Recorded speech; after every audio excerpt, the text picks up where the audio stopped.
নিতাই গৌর সীতানাথ প্রেমানন্দে একবার হরি হরি সেনী রুচির রমাবাণী রাম স্ফুরতমল পঙ্কেরুহ মুখ সুরেন্দ্রের আরাধ্য শ্রুতিগণ শিকার কীর্তিত চরিত জগন্নাথ স্বামী নয়ন পথগামী ভব তুমে জগন্নাথ স্বামী নয়ন পথগামী ভব তুমে জগন্নাথ স্বামী নয়ন পথগামী ভব তুমে। জয় জয় জয় জয়। জগন্নাথ মন্দিরের সামনে দাঁড়িয়ে নয়নের জলধারা ফেলতে ফেলতে বলতেন, কৃপা পারাবার সজল জলদ শ্রেণী রুচির। হে জগন্নাথ, তুমি কৃপার সমুদ্র, কৃপা পারাবার মানে কৃপার সমুদ্র, সজল জলদ শ্রেণী রুচির। জলদ মানে মেঘ, সজল মানে জল ভরা মেঘ। তার যেমন বর্ণ হয় জগন্নাথের বর্ণ সেই রকম সজল জলদ বর্ণ মিশ্র। রমা বাণী রাম, রমা মানে লক্ষ্মী, বাণী মানে সরস্বতী। লক্ষ্মী এবং সরস্বতী দুজনের মনে তুমি আনন্দ দান করো, দুজনের প্রতি তুমি স্ফুরদ অমল পঙ্কেরুহ মুখ। পঙ্কেরুহ মানে পাক ভেদ করে উঠে পদ্মফুল, স্ফুরদ মানে প্রস্ফুটিত। তোমার মুখখানা কেমন না প্রস্ফুটিত পদ্ম ফুলে, স্ফুরদ অমল পঙ্কেরুহ মুখ। সুরেন্দ্রই আরাধ্য, সুরেন্দ্র মানে সুর মানে দেবতা, দেবতাদের মধ্যে শ্রেষ্ঠ যারা ব্রহ্মাদি দেবগণ, বলেন এই সুরেন্দ্রগণ তোমাকে নিত্য কি করেন, আরাধনা করেন। যারা দেবশ্রেষ্ঠ ব্রহ্মা শিবাদি তোমাকে নিত্য আরাধনা করেন। শ্রুতিগণ শিখাগীত চরিত, শ্রুতির মস্তকের উপরিষদ যাকে বেদান্ত বলা হয়েছে, বলে সবসময় তোমার গুণগান করছে সেই জগন্নাথ স্বামী নয়ন পথগায়। সেই জগন্নাথ আমার দৃষ্টিপথের গোচরীভূত।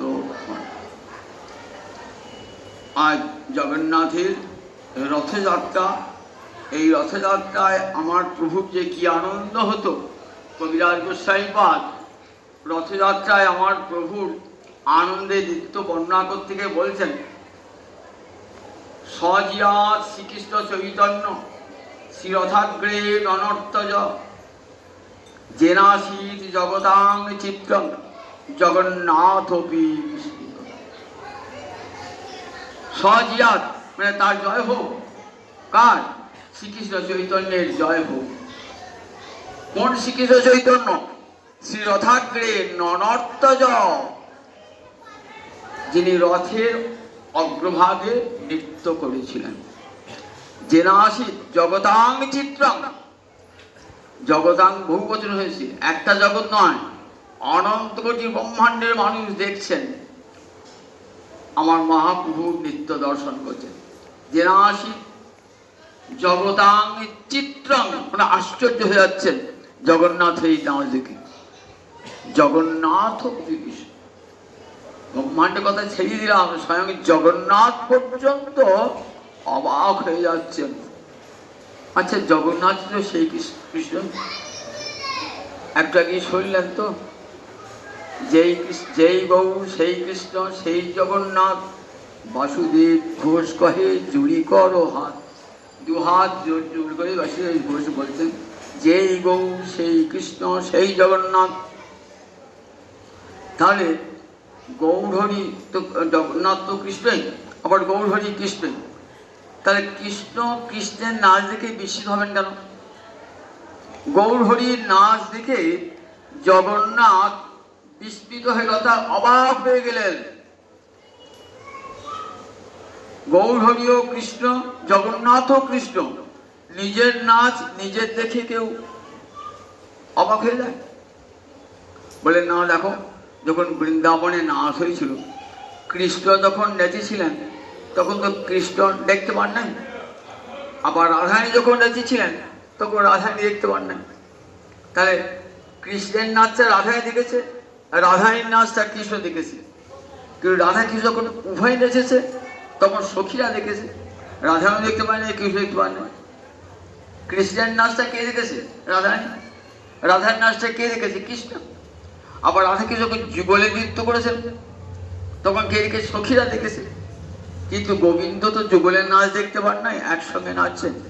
আর জগন্নাথ দেখছেন যে একসঙ্গে রাধা গোবিন্দ নাচলে কেমন হয়। তাই জগন্নাথের এত আনন্দ,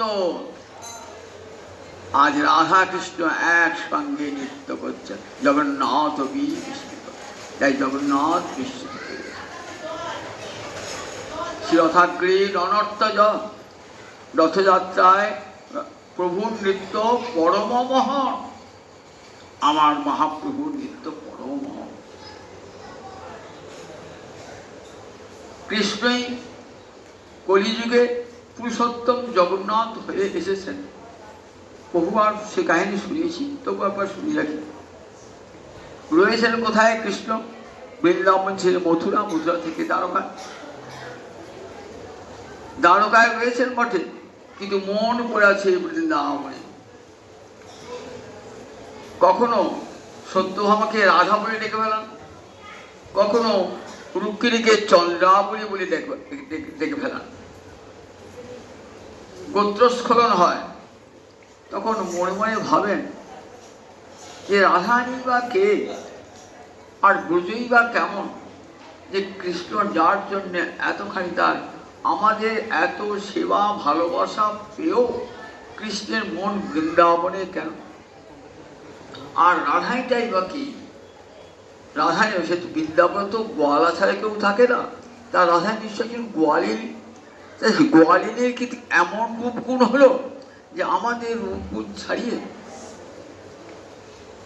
কে জানে রাধারানীর কথা, বৃন্দাবনের কথা কে জানে?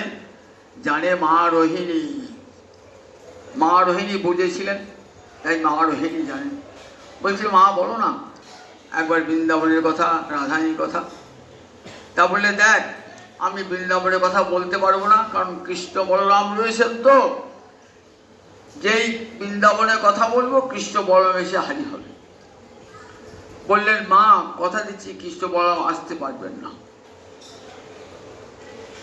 রাজসভায় গিয়েছেন, সুধর্মা উগ্রসেনের রাজসভা, সুধর্মা রাজসভায় কৃষ্ণ বলরাম সেই সময় ফাঁকা পেয়েছেন। 16,108 মহিষী বসেছেন এক জায়গায়, বিশাল কক্ষে বসেছেন। মা রোহিণী তুই বলো, বৃন্দাবনের কাহিনী বলো, রাধারানীর কাহিনী বলো। কৃষ্ণ বলরাম আসবে না, যদি এসে পড়ে তা বলে সুভদ্রা বলছে আমি দায়িত্ব নিলাম, আমি দরজায় দাঁড়িয়ে থাকলাম, যে কৃষ্ণ বলরাম আসবে আমি জানি না। এইবার ব্রজের বাল্যলীলার কথা, কৈশোর লীলার কথা সব বলছেন। তো বলতে বলতে রাসের কথা বলতে আরম্ভ করেছেন রোহিণী। যেই রাসের কথা বলতে আরম্ভ করেছেন না, কৃষ্ণ বলরাম ঘর্মাক্ত কলে বার হচ্ছেন, থাকতে পারছেন না। এইবার ছুটে চলে এলেন কৃষ্ণ বলরাম।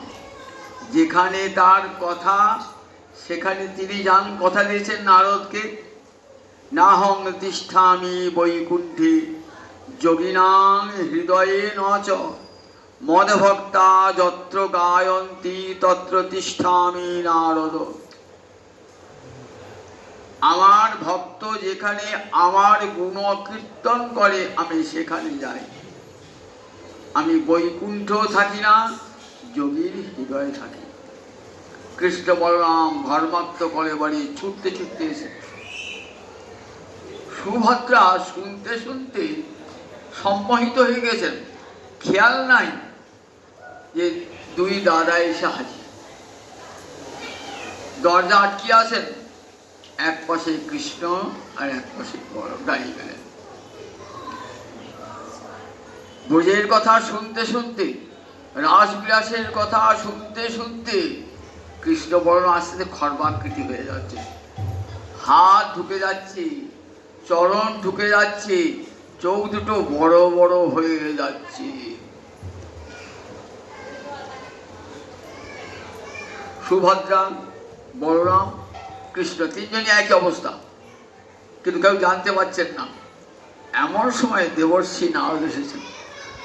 দেবর্ষি নারদ বিনা যন্ত্রে হরে কৃষ্ণ কৃষ্ণ কৃষ্ণ হরে হরে, হরে রাম রাম রাম হরে হরে উচ্চস্বরে কীর্তন করেছেন। সবার সম্বিত ফিরে এসেছে।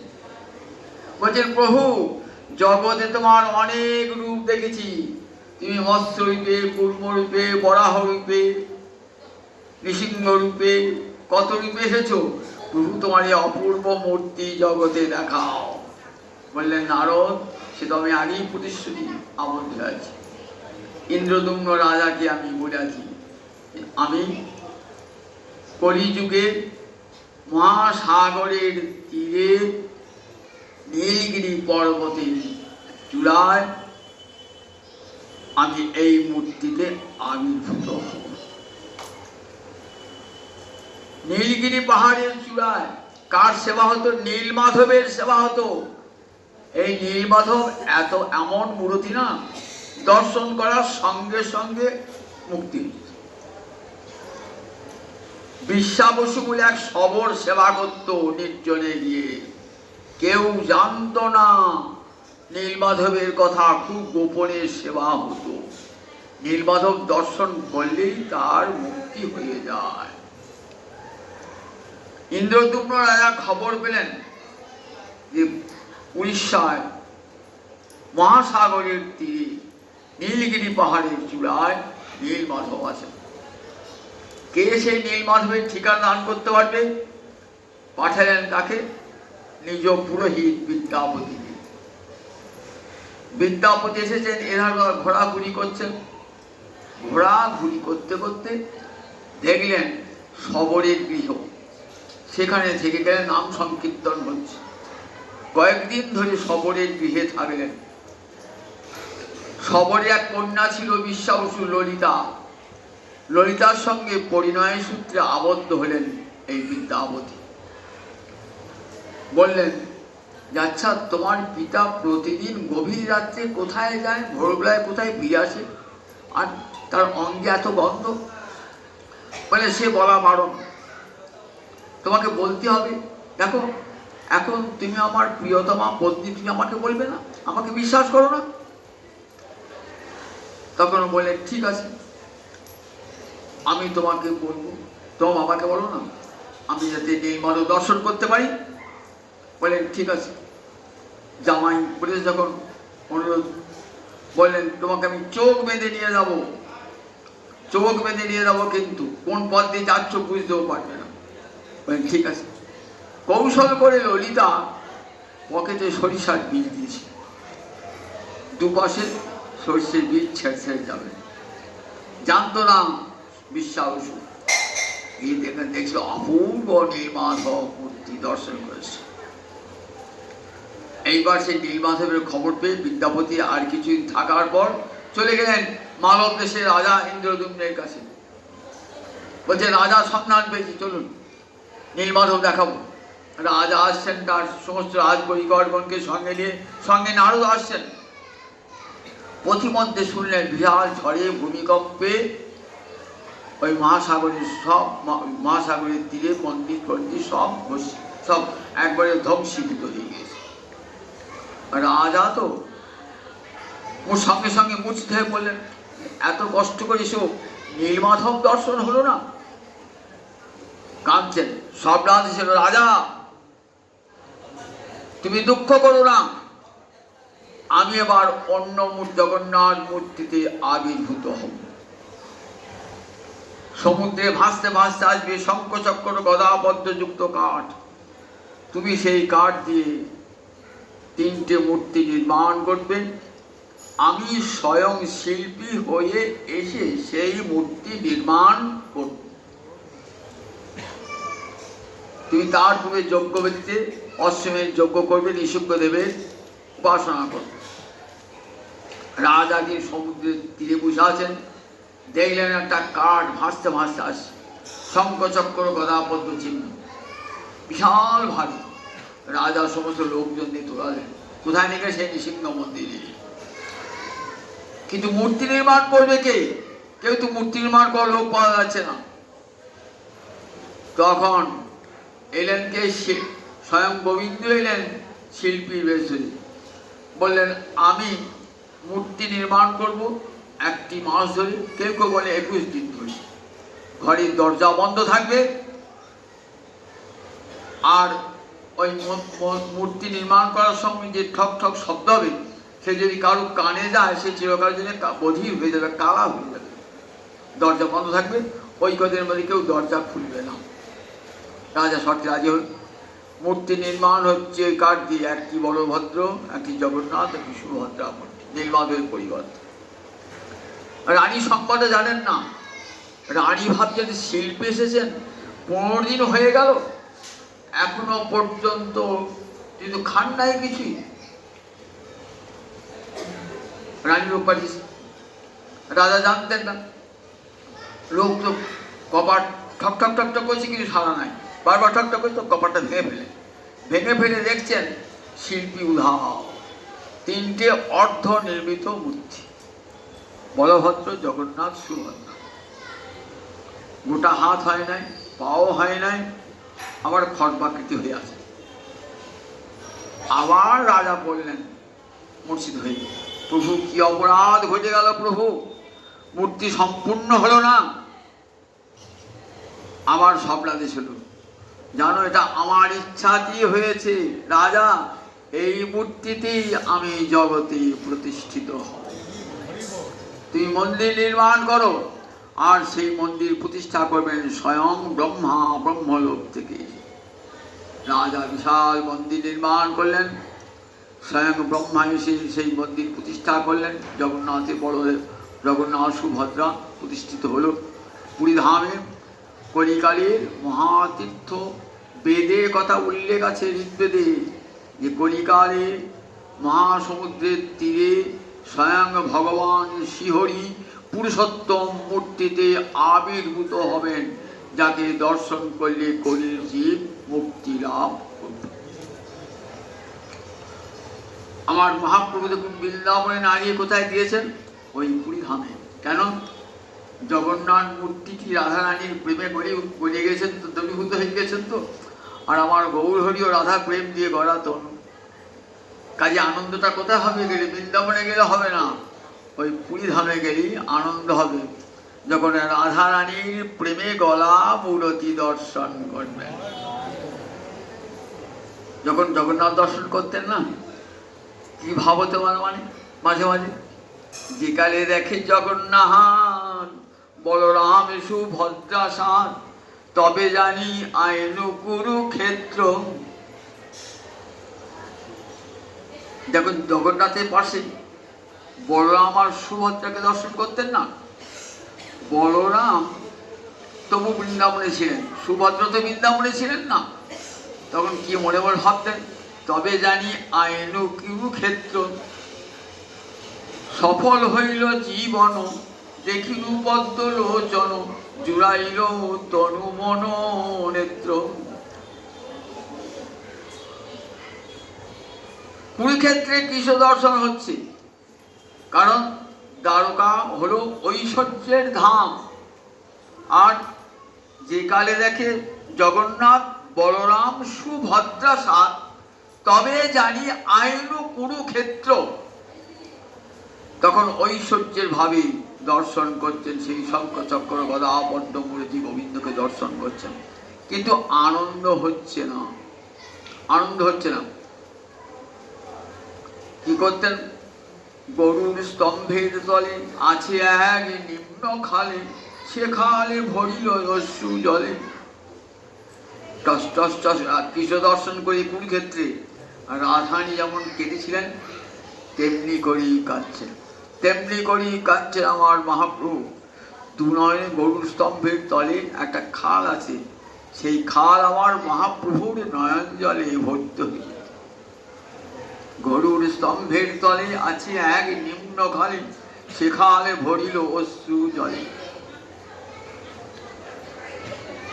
রথযাত্রার দিন ইন্দ্রদ্যুম্ন রাজাকে বলেছেন, আষাঢ় মাসের শুক্লপক্ষের দ্বিতীয়াতে আমার রথ নির্মাণ করবে, আমি মাসির বাড়ি যাব, অর্থাৎ গুন্ডিচা।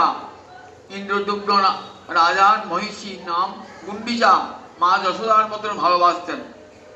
আমি 9 দিনের জন্য সেখানে যাব, তুমি রথ বানাবে।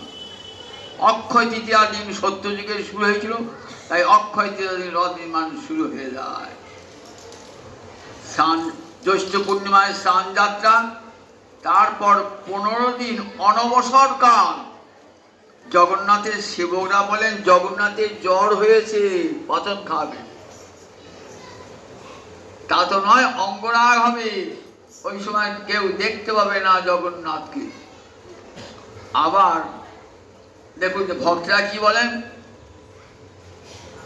গোবিন্দ কোথায় যাবেন? বৃন্দাবনে যাবে, তো তাই লক্ষ্মীর অনুমতি যায়, লক্ষ্মী যদি যেতে দেন তবেই বৃন্দাবনে যাবে। এই 15 দিন সদা পরামর্শ চলছে লক্ষ্মীর কাছে, লক্ষ্মী অনুমোদন দাও না, একবার বৃন্দাবনে ঘুরে আসি। একবার না, হবে না, তুমি বৃন্দাবনে গেলে আর তারকায় ফিরে আসবে না, লক্ষ্মী কিছু দেবে না, রুক্মিণী সত্য হবে না, না আর কি রাখো, ও বৃন্দাবনে গেলে আর আসবে না। অনেক কষ্ট করে 15 দিন অনেক কিছু বলে, অনেক খোসামত করে তোষামত করে বলে ঠিক আছে, বলে কয়েকদিনের জন্য যাবো, ফিরে আসবো, আমার সঙ্গে দাদা যাক, বড় যাক। বলে না না, দাদা আলাম ভোলা পাগলা মানুষ, ও তোমার কথায় থেকে যাবে, ওখানে থেকে যাবে। আচ্ছা ভগিনী সুভদ্রা গেলে চিন্তা নেই তো? সুভদ্রা নিয়ে বলে ঠিক আছে, বলে ঠিক আছে, ভগিনী সুভদ্রাকে নিয়ে যাবো। বৃন্দাবন যাচ্ছেন, এই দ্বারকা থেকে গুন্ডিচা মন্দির যাত্রা, মানে মূল মন্দির থেকে গুন্ডিচা মন্দির যাত্রা, মানে ঐশ্বর্যের ধাম থেকে গোবিন্দ মাধুর্যের ধামে, অর্থাৎ দ্বারকা হতে বৃন্দাবনে যাচ্ছেন। রথযাত্রার তাৎপর্য, দ্বারকা হতে বৃন্দাবনে যাচ্ছেন কৃষ্ণ, বৃন্দাবনের স্মৃতি ভুলতে পারেন নাই, তাই দ্বারকা থেকে বৃন্দাবনে যাচ্ছেন। রথের দিন মহাপ্রভু তাড়াতাড়ি শুরু করেছেন, রাধা ভাবে বিভাবিত গৌরী আমার। পহন্ডি বিজয় দেখছেন, জগন্নাথকে যখন রথে তোলে না, প্রথমে তোলে বলরামকে, তারপরে সুভদ্রা আর সুদর্শন, তারপরে জগন্নাথকে ওঠে। জগন্নাথকে যখন তোলেন না, একবার অপূর্ব দৃশ্য, সেই বড় বড় বালিশের তুলো ভরা বালিশ আছে, সেখানে একবার নামাবেন আর বালিশটি ফিরে যাবে, আবার নামাবেন, এমনি করতে করতে করতে করতে রথে গিয়ে পৌঁছাবেন। সেখানে 2টি সিন্ধুক থাকবে, একটি সিন্ধুকে সব বস্ত্র, একটি সিন্ধুকে অলঙ্কার থাকবে। এইবার রথযাত্রা শুরু হবে। জগন্নাথের রথের নাম নন্দীঘোষ, বলরামের রথের নাম তালধ্বজ রথ, আর সুভদ্রা রথের নাম পদ্মধ্বজ। 3টি রথ চলছে, মহাপ্রভু দর্শন করেছেন তো, রথ চলছে, মহাপ্রভু নাচছেন। রথযাত্রায় প্রভুর নৃত্য পরমমোহন, সব পরিকরগণ, সমস্ত এই গৌড় দেশের সমস্ত বৈষ্ণব গিয়েছেন বিভিন্ন জায়গা থেকে। কি করেছেন?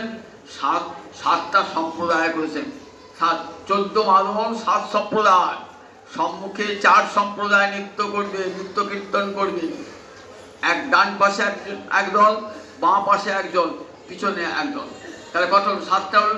এই 7 সম্প্রদায় 2টি করে মাদল, অর্থাৎ খোল আছে, 14 মাদল বাজছে, আর হরে কৃষ্ণ নাম কৃষ্ণ নাম করতে করতে যাচ্ছে সবাই।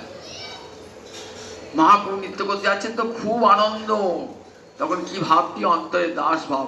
নমো ব্রহ্মণ্য দেবায় গো ব্রাহ্মণ হিতায় চ জগদ্ধিতায় শ্রীকৃষ্ণায় গোবিন্দায় নমঃ। রথের সম্মুখে নৃত্য করতে করতে বলতে আছেন, না হম বিপ্র ন চ নরপতি না পি বৈশ্য ন শূদ্র না হমে বর্ণী ন চ গৃহবতী ন মনস্থ জ্যোতির্বা কিন্তু প্রদ্যন নিখিল পরমানন্দ পূর্ণামৃতাব্দে গোপী ভর্তু চরণ কমলয় দাস দাসানুদাস। দাস ভাব, মঞ্জরি ভাব এসেছি। আমি ব্রাহ্মণ নয়, আমি ক্ষত্রিয় নয়, আমি বৈশ্য নয়, আমি শূদ্র নয়, আমি গৃহস্থী নয়, আমি বানপ্রস্থী নয়, আমি সন্ন্যাসী নয়, আমি ব্রহ্মচারী নয়। আমি কে? আমি গোবিন্দের চরণ কমলের দাস ও দাস ও দাস। এমনি করে তার কৃপার পানে সে দেখছে জগন্নাথের কৃপা বারাবার সজল জলদ শ্রেণী রুচির, তুমি যে কৃপার সমুদ্র প্রভু। খুব আনন্দ। যেতে যেতেই ভাবের পরিবর্তন। কিরকম ভাবের পরিবর্তন? রাধা ভাবে ভাবিত গোড়া, রাধা ভাবে ভাবিত গোড়া নৃত্য করতে করতে রাধারী ভাব এসেছে। কাঞ্চন কি বলি? সেই তো পরানো নাথ পাইনু, যার লাগি মদন দহনে ঝুরি গেনু, যার লাগি মদন দহনে ঝুরি গেল, যার লাগি প্রাণে আকুলি হলো, সেই প্রাণনাথ আমার ঘরে এলো। যার বিরহে প্রাণ জ্বলে গেল, সেই প্রাণনাথ আমার ঘরে এলো। কি আনন্দ রাধানী যখন আপন কুঞ্জে গোবিন্দকে পেয়েছেন, তখন যেমন আনন্দ, আজ আমার মহাপ্রভু তেমনি আনন্দ। সেই তো পরাণনাথ পাইনু, যার লাগি মদন দহনে ঝুরি গেন। প্রচন্ড বিরহ তাপে জ্বলেছি কতদিন, আজ সেই প্রাণনাথকে নিজের কুঞ্জে পাবো। এই আনন্দে আনন্দে যাচ্ছেন। হঠাৎ মনে হলে কারণ যে কুরুক্ষেত্রে রাধারী যেমন কৃষ্ণকে দর্শন করেছিলেন না, সেই ভাবটা মনে জাগ্রত হয়ে গেল। তখন একটি শ্লোক উচ্চারণ করলেন। সংস্কৃতে কাব্যপ্রকাশ বলে একটি রসশাস্ত্রের বই আছে, আবার সাহিত্য দর্পণ বলে একটি বিশ্বনাথ কবিরাজের বই আছে, আবার রূপগোস্বামী পদ্মাবলী বলে একটি গ্রন্থ আছে। সেখানে একটি শ্লোক আছে, এক নায়িকা নায়ককে কাছে পেয়েছেন, পেয়ে কি বলছেন? বলছেন, য কৌমার হর স এব হি বড়। যিনি আমার কৌমার্য হরণ করেছেন তিনি আমার স্বামী। কৌমার্য হরণ কখন হয়? নারী যখন বিবাহের ইচ্ছা জাগ্রত হয়, তখনই নারীর কৌমার্য চলে যায়। য কৌমার হর, যিনি আমার কৌমার্য হরণ করেছেন তিনি এখন আমার স্বামী, তাকে স্বামী রূপে পেয়েছে। তা এবং চৈত্র খপা, সেই বসন্তের রজনী চৈত্র মাসের রাত্রি এসেছে। তে চন্মিলিত মালতী সুরভয় প্রৌঢ়া কদম্বানীলা। আমার বাতাসে ভেসে আসছে মালতী ফুলের গন্ধ, কদম্ব বন দিয়ে প্রবাহিত হচ্ছে মৃদুমন্দ ভাবে। সা চৈবাস্মি, আমিও সেই আছি, আমার স্বামীও কাছে আছে। তথাপি সা চৈবাস্মি তথাপি সুরত ব্যাপারিয়া বিধৌ। সেই প্রথম যদি সাক্ষাৎ হয়, আমার প্রেমিকের সঙ্গে প্রথম যখন সাক্ষাৎ হয়, কোথায় সাক্ষাৎ হয়েছিল? রেবা রোধসী বেতসী তরুতলে, রেবা নদীর তীরে বেতসী বৃক্ষের নিচে। সেদিন যে আনন্দ হয়েছিল, আজ আমার সে আনন্দ নাই। আমার মন কোথায় পড়ে আছে? ওই রেবা নদীর তীরে বেতসী বৃক্ষের নিচে, যেদিন প্রথম আমার প্রণয়কে দেখেছিলাম। চেত সমুৎকণ্ঠতি, আমার চিত্ত আকৃষ্ট আছে। অর্থাৎ বৃন্দাবনী, রাধাই বলছেন, বৃন্দাবনী তোমার সঙ্গে আমার সাক্ষাৎ। আবার সেই তোমাকে দেখছি কুরুক্ষেত্রে বটে, কিন্তু দেখে আমার মনে হচ্ছে আমার সেই বৃন্দাবনে তুমি ফিরে যাবে প্রভু। এই কুরুক্ষেত্রে তোমার যে অন্য বেশ, অন্য সঙ্গ, অন্য দেশ, ব্রজজনে কভু নাহি ভাই। একবার সূর্যগ্রহণ হয়েছিল, পূর্ণগ্রাস সূর্যগ্রহণ। সেই পূর্ণগ্রাস সূর্যগ্রহণে অন্ধকার বেশি। তখন সূর্যগ্রহণ হলে কি করি? নিকটে যে তীর্থ আছে সেখানে স্নান করি। আমাদের এখানে গঙ্গা আছে, গঙ্গায় স্নান করি। যেখানে গোদাবরী আছে, গোদাবরী স্নান করি। যেখানে যমুনা আছে, যমুনায় স্নান করি। তেমনি প্রভাস তীর্থ আছে কোথায়? কুরুক্ষেত্রে, সমস্ত মধ্যকারী। সেখানে সবাই যায়, সেখানে সব ভারতবর্ষের সমস্ত মানুষের মিলিত হয়। সেখানে গিয়েছে বিভিন্ন দেশের রাজা রাজন্যবর্গ এসেছেন, কত মহিষী রাজধানী এসেছেন। এদিকে ব্রজের গোপীরাও গিয়েছেন। তারা কিন্তু কোনো পুণ্য লাভের উদ্দেশ্য নয়, তারা গিয়েছেন কি জন্যে? একবার কৃষ্ণকে চোখে দেখবার জন্য। মা যশোদা মা যশোদা রোহিণীর সঙ্গে সাক্ষাৎ হলো, পিতা নন্দের সঙ্গে সাক্ষাৎ হলো, এবার শ্রীরাম সুমের সঙ্গে সাক্ষাৎ হয়েছে, এবার ব্রজগোপীর সঙ্গে নির্জনে গোবিন্দের সাক্ষাৎ হচ্ছে, নির্জনে গিয়ে। তখন বলছে রাধারানী, কাঁদছো কেন রাধারানী? এই তো সেই তুমি সেই আমি সে নব সঙ্গম। বলছে ঠিক কথা, সেই তুমি সেই আমি সে নব সঙ্গম, তথাপি আমার মন হরে বৃন্দাবন। বলছি কেন আমাকে এখানে পেয়েছো তো, তোমার আমার দুঃখ কেন? তোমাদের আমাদের মিলন হয়েছে তো, দুঃখ কেন? তা বললে না না, এ মিলনে আমি সুখী নই। তোমার যে অন্য বেশ, অন্য সঙ্গ, অন্য দেশ, ব্রজজনে কভু নাহি হয়। তোমার যে অন্য সঙ্গে, এখানে তোমার সঙ্গে কত রাজা রাজা, কত সৈনিক রয়েছে, রাজ পোশাক তোমার, রথে চূড়াচু, কত হস্তি রথ রয়েছে সেখানে, এই রূপে আমি দেখতে চাই না। কেমন করে দেখতে চাও? শ্যাম সুন্দর সিকি বিচ্ছ গুঞ্জা বিভূষণ, গোপবেশ ত্রিভঙ্গি মহ মুরলী বদন, ইহা ছাড়ি কৃষ্ণ যদি হয় অন্যাকার, গোপিকার ভাব না যায় নিকট তাহার।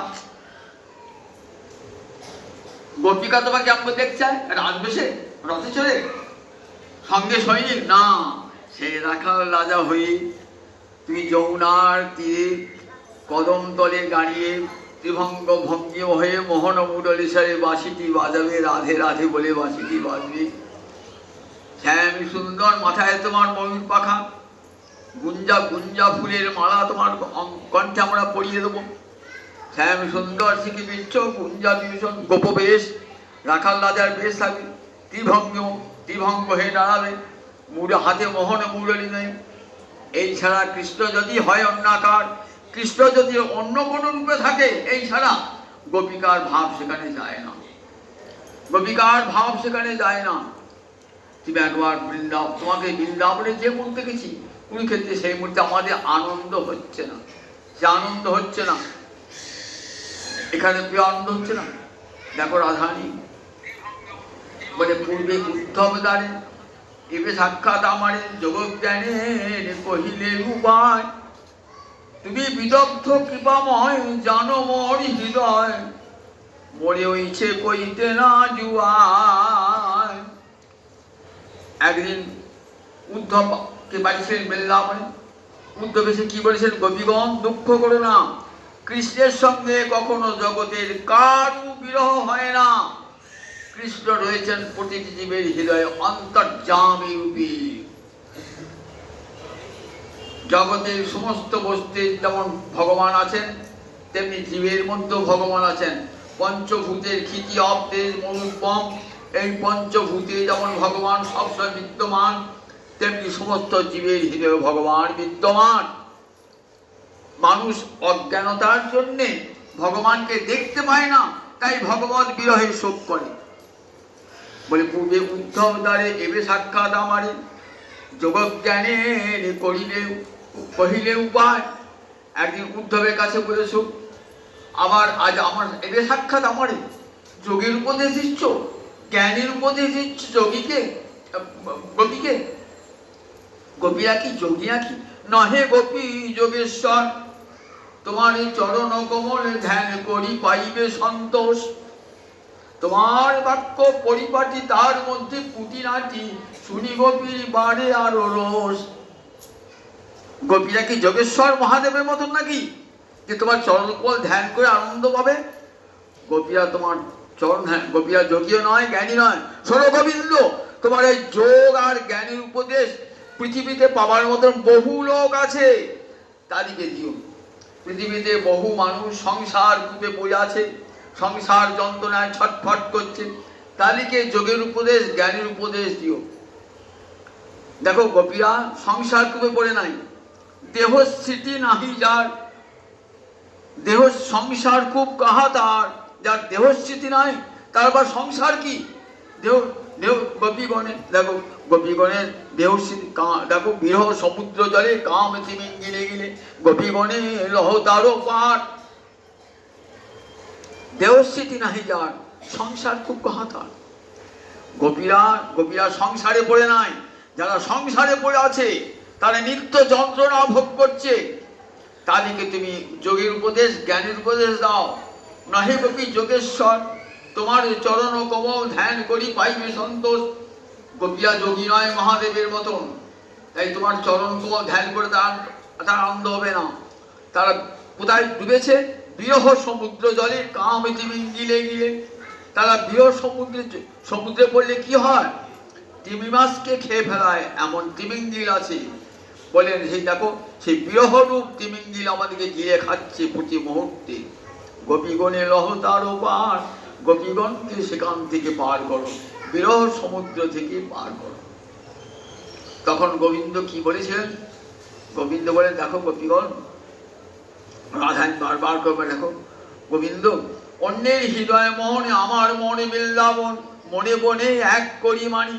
তাহা তোমার পদোদয় করাহ যদি উদয়, তবে তোমার পূর্ণ কৃপা মানি। অন্যের হৃদয় আর মন একই, হৃদয়ের বিষয় চিন্তা হয়, মন তার থেকে পৃথক। আর আমার মন আর বৃন্দাবন এক।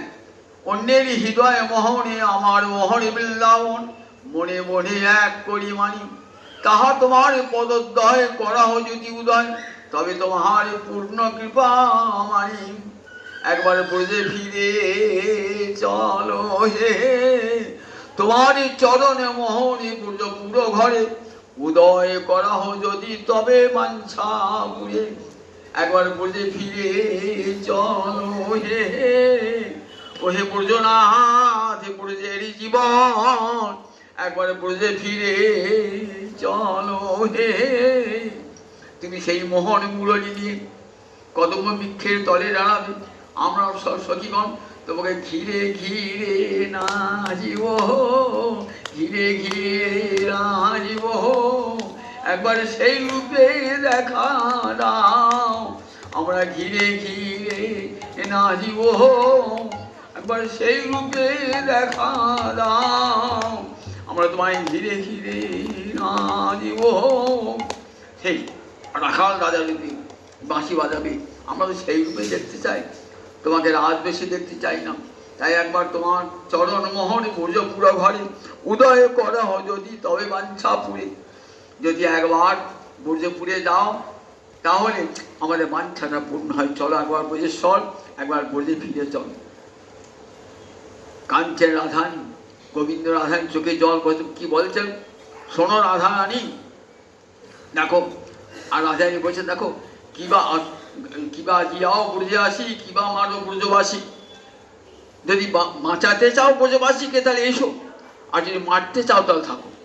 মারতে চাও কি মারো ব্রজবাসী। তখন কি বলছেন দেখো, ব্রজবাসী যতজন মাতা পিতা সখাগণ, সমর হয় প্রাণ সম। ব্রজবাসী যত আছে না, সব আমার প্রাণের তুল্য। তার মধ্যে গোপীগণ হয় মোর জীবন, রাধানী তুমি মোর জীবনের জীবন। গোপীগণার মধ্যে আমার জীবন, তুমি আমার জীবনের জীবন। রাধানী তুমি আমার ভবজলধি রত্ন। রাধানী, দেখো তোমার বিরহে আমরা যে মরে যাবো, না না মরবে না। রাখিতে তোমার জীবনে সেবি আমি নারায়ণ, তার শক্তি আসি নীতি নীতি। তোমার সঙ্গে ক্রীড়া করি পুনঃ যাই যদুপুরী, তুমি তাহা মানবর স্ফূর্তি। দেখো আমি প্রতিদিন আসি, জানো আমি নারায়ণের সেবা করি, গোবিন্দ বলছেন। আর নারায়ণকে শক্তি দিয়েছেন, সেই শক্তিতে আমি তোমাদের কাছে যাই, তোমাদের সঙ্গে আবার প্রেমের খেলা খেলি, আবার ফিরে আসি। তোমরা স্ফূর্তি বলে, স্বপ্ন বলে মনে করো, সত্যি আমি যাই। শোনো রাধানী, আসবো যেদিন মথুরা থেকে আসেন, বৃন্দাবন থেকে আসেন না, সেদিন গোপীরা তো সামনে দাঁড়িয়ে, রথের সামনে অক্রূর রথ চালালে আমাদের বুকের উপর দিয়ে রথটা চালিয়ে নিয়ে দাও। ব্রজের জীবনকে আমরা যেতে দেবো না, আমাদের বুকের উপর রথ চালাও। বহু কষ্টে সরিয়ে চলে এসেছেন। কৃষ্ণ বলেন, অহম আসছে, আমি ফিরে আসবো।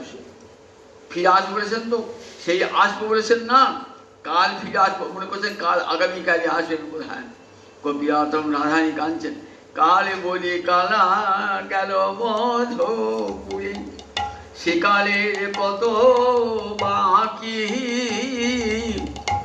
আমার যৌবন সায়রে সরিতেছে ভাটা, তাহারে কেমনে রাখি।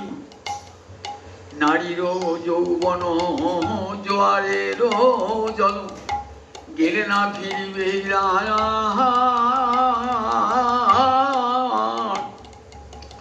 জীবন থাকিতে বধুয়া মিলিবে, যৌবন মিলানো ভার।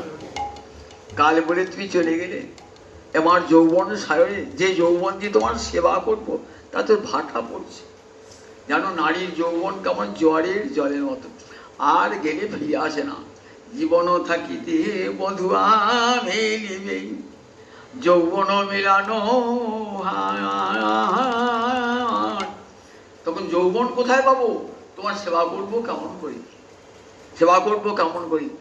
রাধানী কেঁদেছেন, বলে শোনো, যাদবের বিপক্ষ যত দুষ্ট কংসপক্ষ, তাহা আমি কইনি সব ক্ষয়। আছে 2-4 জন, মারিস যাব বৃন্দাবন, তাহা তুমি জানিও নিশ্চয়। যাদবের বিপক্ষ যারা ছিল, যত কংসের পক্ষ ছিল, সব হত্যা করেছি, ধ্বংস করেছি। 2-4 জন আছে, তাদেরকে হত্যা করে আমি শীঘ্রই আবার বৃন্দাবনে যাবো। রাধানী কেঁদো না, যাবো। সেই ভাব রাধানীকে বলেছেন তো, কুরুক্ষেত্রে যাবো বলেছেন তো। আজ আমার মহাপ্রভু ভাবছেন তাহলে কৃষ্ণ আসছেন, সেই কৃষ্ণ আসছেন বলে সেই তো পরাণনাথ পাইনু, মদন দহনে ঝুরি গেলু। যার লাগি মদন দহনে ঝুরি গেলু, যার বিরহে প্রাণ জ্বলে গেল, সেই প্রাণনাথ আমার ঘরে এলো। যার বিরহে প্রাণ জ্বলে গেল, সেই প্রাণনাথে আমার ঘরে এলো। আমার মহাপ্রভু আনন্দ আরে ধরে আরে, নিজ ঘরে প্রাণে মধু পেয়ে, আমার মহাপ্রভুর আনন্দ আরে ধরে না রে। আমার নৃত্য করছেন, প্রভুর নেত্র বলে নেত্রে নৃত্যে প্রভু যাহা যাহা পরে পদতল, সসাগরাম মহিষৈল করে টল। এত নৃত্য করছেন না, মহাপ্রভু নৃত্য করছেন, নিত্যে প্রভু যাহা যাহা পরে পদতল। প্রভু নাথের যেখানে যেখানে চরণ করছে না, সসাগরা শৈল মহি করে টল। গোটা পৃথিবী টলমল টলমল করছে, আমার মহাপ্রভু আনন্দা ধরে না। আজ নিজ প্রাণনাথকে নিয়ে যাচ্ছেন। মাধব চিরদিন মন্দিরে মোর, মাধব আমার ঘরে চিরদিন কোন দিকে যাবে রে? হৃদয় মন্দিরে মোর কানু ঘুমামল, প্রেম প্রহরী রহু জাগি। আমার হৃদয় মন্দিরে মোর কানু ঘুমামল। আমার হৃদয় মন্দিরে কৃষ্ণ ঘুমিয়ে আছে, আর কে জেগে আছে? প্রেম প্রহরী রহু জাগি। কোন দিক দিয়ে কৃষ্ণ যাবে, কোন দিক দিয়ে কৃষ্ণ পালাবে? প্রেম প্রহরী জেগে আছে। হৃদয় মন্দিরে মোর কানু ঘুমাওলো, প্রেম প্রহরী রহু জাগি। পদকর্তা সব কেমন পদ লিখেছে দেখুন একবার। সব এই পদগান আর কোথাও পাবেন না, কোথাও পাবেন না, বিশ্বে সর্বদা জানি। এত সুন্দর সুন্দর পদ কোথায়? বিদ্যাপতি চণ্ডীদাস বলুন, কোন ভগবানকে নিয়ে এমন পদ রচিত হয়েছে? কোনো ভগবানকে নয়, কৃষ্ণ ভগবান গৌরকে নিয়ে এত সুন্দর সুন্দর পদ। সারা বিশ্বে আজকে না এই পদাবলী, এত আদৌ পদাবলী কীর্তন কর্ম যখন বাইরে লোকে যাচ্ছে, তারা কিছুই বোঝে না, তারা কি মানে বুঝতে, তার খুব আনন্দ পাচ্ছে। এত পদাবলী কীর্তনের মহিমা, কি সুন্দর সুন্দর পদগুলি করুন দেখি একবার। কতখানি হৃদয়ে ভালোবাসা থাকলে, ভগবত ভক্তি থাকলে সে পদ রচনা করা যায়।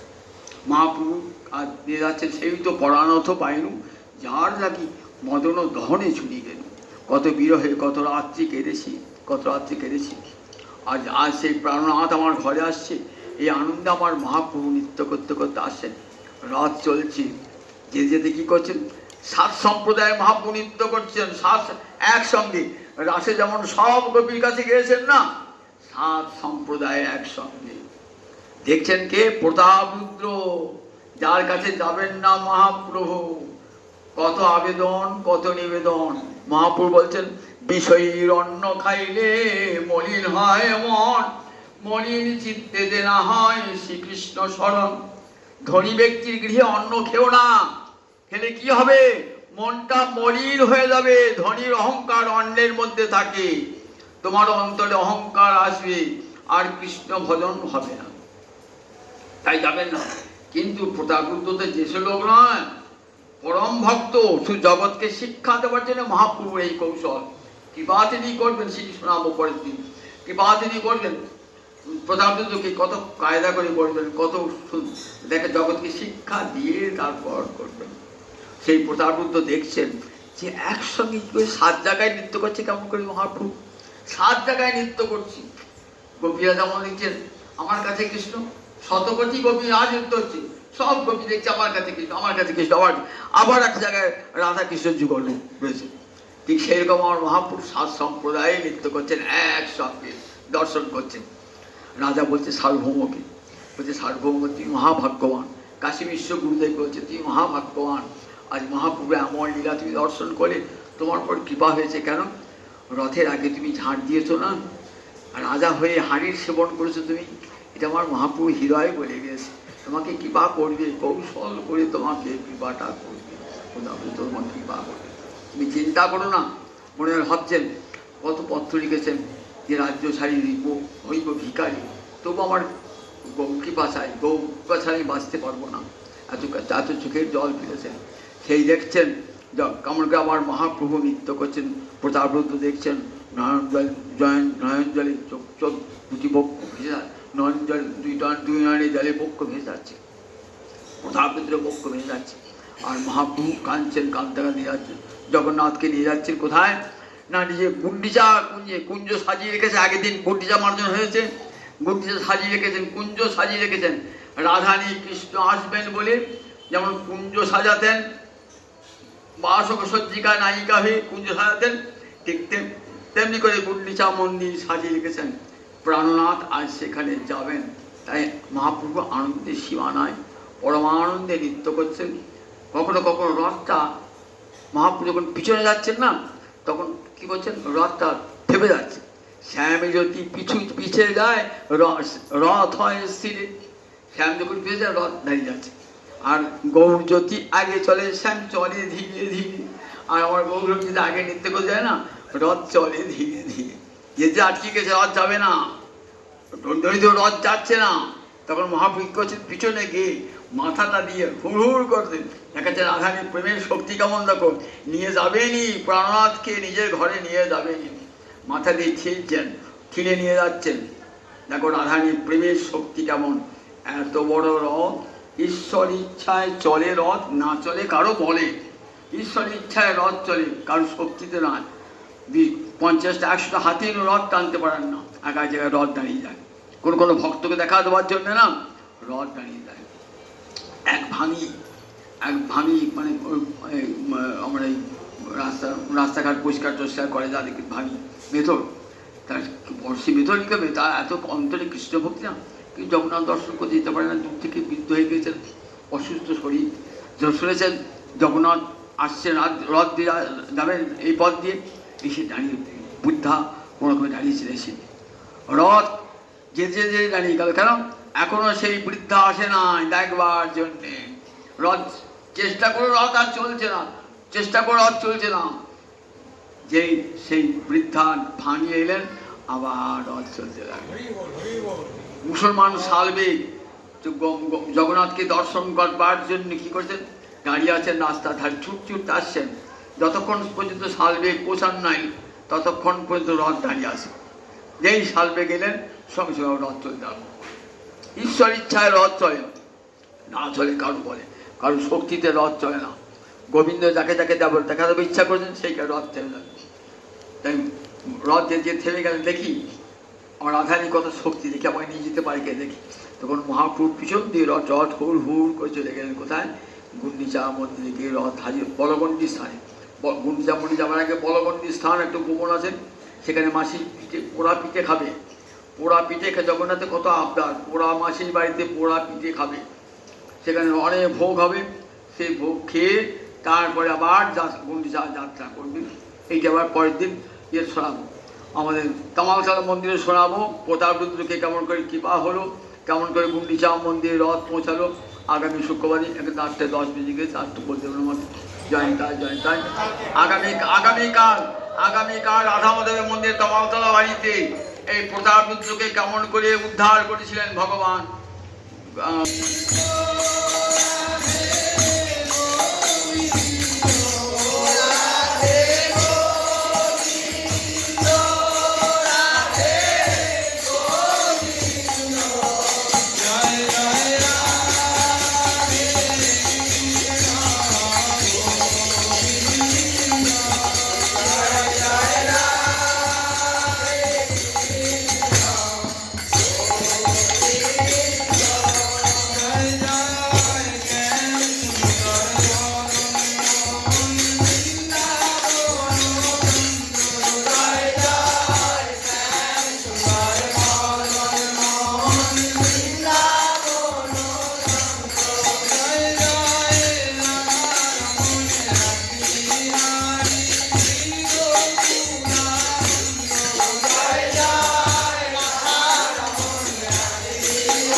জয় রাধে।